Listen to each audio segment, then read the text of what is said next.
তুমি যত সমালোচনাই করো, যত ষড়যন্ত্রই করো, আমরা কিন্তু শক্ত করে মেরুদণ্ড শক্ত করে দাঁড়িয়ে আছি।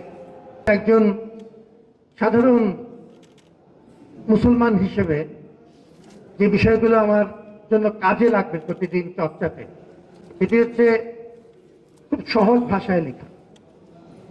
অনেক মাসাইল দেখলাম, বিধিবিধানগুলো যেভাবে আছে এর বেশিরভাগ বিষয় আমাদের প্রতিদিন কাজে লাগে। এরকম একটি টপিক কোনো সময়ই একটি খণ্ডে এক্সস্টিভলি কভার করা যায়, ইট ক্যানট বি এক্সস্টিভ।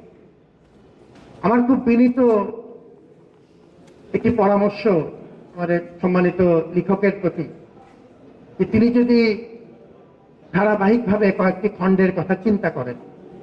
একটি বড় কাজ হয়েছে, সেটি আরেকটু নিয়মিতভাবে পরবর্তী খণ্ড যদি আমরা দেখতে পাই, আমরা খুব খুশি হব। আমি মনে করি যে এই বইটি পাঠকপ্রিয়তা হবে, কারণ এই বইটি চর্চার বিষয়। You can actually act on it, not just a conceptual knowledge. তো খালিদ হোসেন সম্পর্কে আমার শুধু দুটো কথা বলা।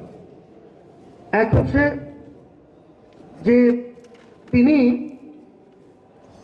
তত্ত্ব এবং বাস্তবতাকে সবসময় কোনো না কোনোভাবে সম্পর্কিত করে চলেছেন। তার প্র্যাকটিসিং জগতের অভিজ্ঞতা আছে, রাজনীতি করেছেন, মানুষের জন্য কাজ করেছেন। আবার তার তাত্ত্বিক জগতের অভিজ্ঞতা আছে, বিশ্ববিদ্যালয়ের সাথে তার সবসময় সম্পর্ক ছিল, পড়াশোনার জগতের সাথে তার সবসময় সম্পর্ক ছিল। রাজনীতি এবং পড়াশোনা সাধারণত বাংলাদেশি বাস্তবতাতে খুব পাশাপাশি চলে না, এটা আমরা সবাই জানি। আর আমরা যারা রাজনীতির বাইরের মানুষ, রাজনীতির প্রতি আমাদের ন্যূনতম কোনো আগ্রহ নেই, তারাও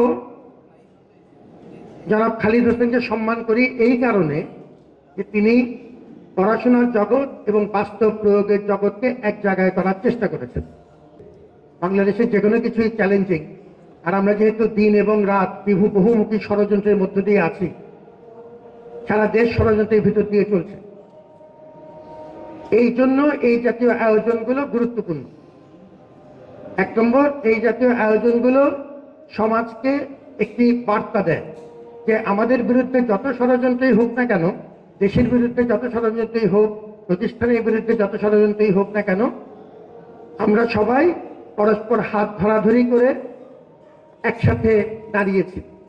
এবং আমরা সবাই এখনো এত রকম কঠিন পরিস্থিতির মধ্যেও পড়াশোনার কথা বলছি, বইয়ের কথা বলছি, বই প্রকাশ করছি, বই প্রকাশ করার পরে সেটি উদযাপন করছি। সবাইকে নিয়ে এই আনন্দ সমাজে একটি ভালো বার্তা দেয় যে তুমি যত সমালোচনাই করো, যত ষড়যন্ত্রই করো, আমরা কিন্তু শক্ত করে মেরুদণ্ড শক্ত করে দাঁড়িয়ে আছি।